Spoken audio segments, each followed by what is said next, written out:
1986 में 1.5 मिलियन गुब्बारे downtown Cleveland में छोड़े गए थे। ये एक चैरिटी फंडरेजर और क्लीवलैंड के बढ़ते शहर को मानचित्र पर लाने का एक तरीका माना गया था, लेकिन एक प्रभावशाली दृश्य के रूप में याद किए जाने के बजाय ये एक घातक आपदा के रूप में इतिहास में दर्ज होगा। इस कार्यक्रम को बैलून फीस्ट कहा गया था और यह क्लीवलैंड का खुद को नए सिरे से प्रस्तुत करने का तरीका था। उस समय उनकी काफी खराब छवि थी जो इसके प्रसिद्ध उपनाम से स्पष्ट होती थी। शहर के नेताओं ने साबित करना चाहा कि क्लीवलैंड कोई गलती नहीं था और यह एक विश्व स्तरीय शहर बनने की दिशा में अग्रसर था।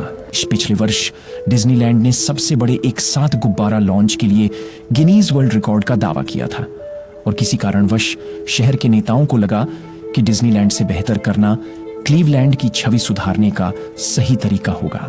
कुछ समय बाद क्लीवलैंड के यूनाइटेड वे ने शहर के ऊपर लगभग 15 लाख गुब्बारे छोड़ने की अपनी महत्वाकांक्षी योजना बनाई। इस आयोजन की योजना में 6 महीने लगे, जिसमें शहर के एक ब्लॉक के आकार का जाल बनाना शामिल था।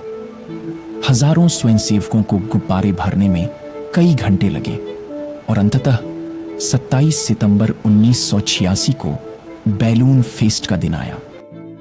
जैसे ही ये अंतिम तैयारियां क्लीवलैंड के डाउनटाउन में हो रही थीं, उसके ठीक पूर्व में लेक एरी पर एक बिल्कुल अलग कहानी सामने आ रही थी।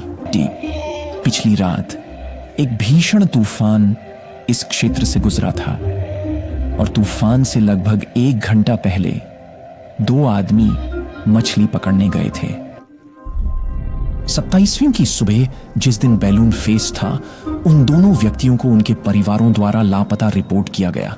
उनकी नाव झील पर लावारिस पाई गई और अधिकारियों को शक था कि वे मौसम के कारण नाव से गिर गए थे।